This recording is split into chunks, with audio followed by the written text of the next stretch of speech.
A series of stabbings this week in New York have prompted concern among city residents as a wider trend of an increase in hate crimes has been noted. Two individuals were stabbed in Manhattan's Upper West Side just yesterday. And we do have some information about the stabbing already. The assailant was identified as Raul Morales, attacked two men in separate incidents in Central Park West and Amsterdam Avenue yesterday afternoon, leaving them both wounded. Both thankfully were expected to survive, which is obviously the good part of this story. The victims have also been identified. The first is a 57-year-old Asian man named Chok Sung. A 50-year-old Jewish man named Moshe Yezek Grunhaus, I believe, was also stabbed. Thankfully, again, both should survive. Now, witnesses at the scene of both of the stabbings say that they heard him yell Allahu Akbar, leading people to believe that this was intended to be and was in fact a series of hate crimes. One of the victims, as we said, was Jewish, and Thursday was a Jewish holiday of mourning. So it's believed that maybe the attack was timed to that. And at the start of July, the number of confirmed hate crimes in 2026 had risen nearly 8% from the same period a year earlier. So this is part of at least somewhat of a trend. There were apparently hate crimes being investigated in both Brooklyn and Queens as of earlier this week, involving anti-Muslim statements and an assault in which the assailant made anti-Semitic remarks. So it looks like a variety of different types of hate crimes are on the rise. About half of the attacks this year targeted Jewish people, making anti-Semitic violence the largest individual share of hate crimes in the city. So obviously a terrible trend. Thankfully in these most recent attacks, it didn't result in anyone dying, but still you don't want to see this happening.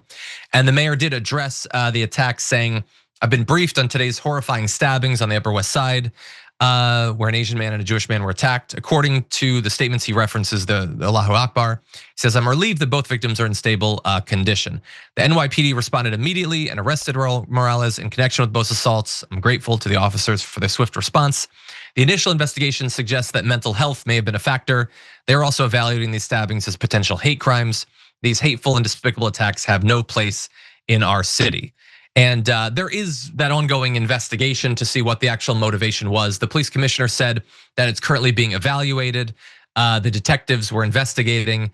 And while Mr. Morales did not have a history of mental health issues documented with the department, it appeared that his mental state might have played a role in the attacks. But again, that doesn't rule out it being a hate crime. It can be a combination of both of those things, I suppose. Now, in response to this, if you thought that this wasn't going to have a political angle, it does. Representative Dan Goldman tweeted, "I have no doubt that there will be many well-written social media posts condemning the anti-Semitic stabbings on the Upper West Side today. And I'm sure many people's thoughts and prayers will be with the victims and their families.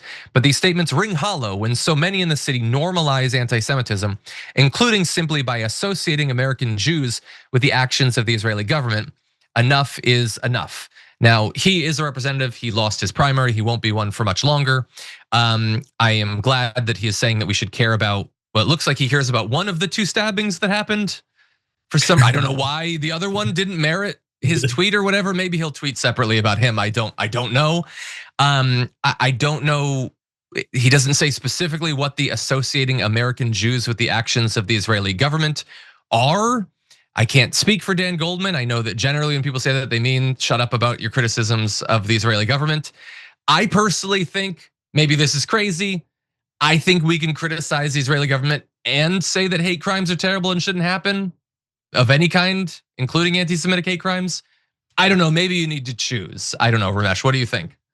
I mean, I think we can take it a step further, man. We could also say that the actions of the Israeli government, backed by our government, has led to an increase in anti-Semitism and to an increase in potentially, at least correlation-wise, violence against Jewish people. Though I think the question should be, we should be against hate crimes against anybody and everybody, especially recognizing that the actual terrorism that is on the rise in the United States is white supremacist domestic terrorism, despite what our administration is doing, which is trying to attack the left and calling it terrorist, attacking Muslims, this and that, and the normal scapegoating, right?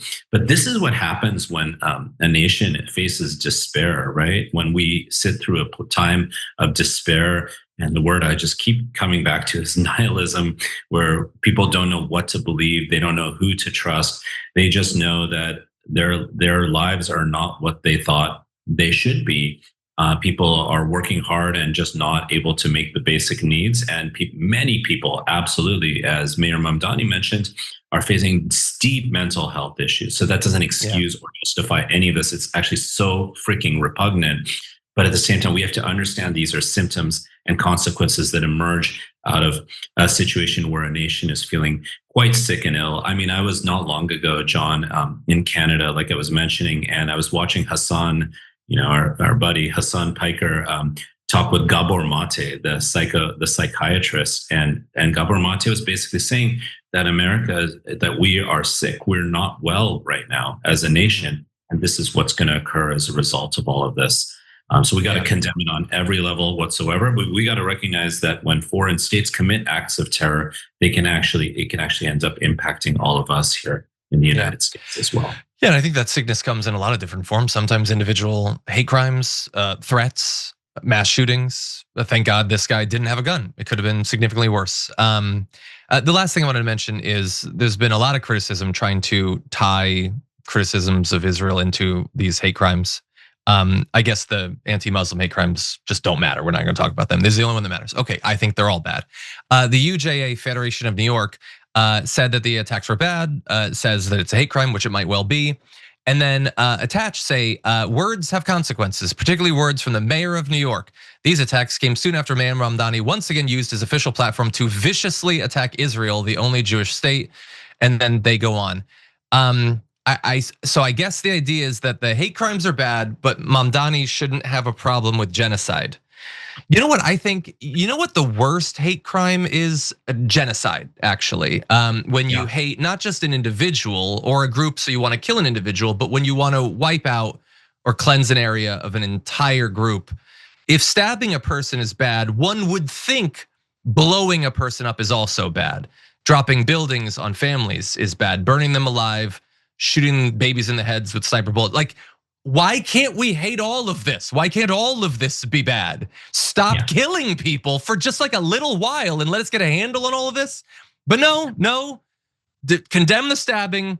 Shut up about the genocide. Shut up about the bombings. Shut up about, I mean, I guess if a person in Gaza gets stabbed, that you don't have a problem with that, but have a problem with this. I personally think that consistency is a good thing generally, and so I aim for that. Any final thoughts, Ramesh? Yeah, John, that some AI companies are boasting on training their AI models on people in Gaza, on crisis situations. They're saying our value of our AI product is increased because of genocides being committed, because they're calculating all the data and they're selling it as a package and a service to other sorts of organizations. So I've seen this with the National Health Service. They're attempting to tie the mayor who has spoken, I think, very courageously against any genocidal act to all of this in this loose and dirty way, and it's just not going to stand.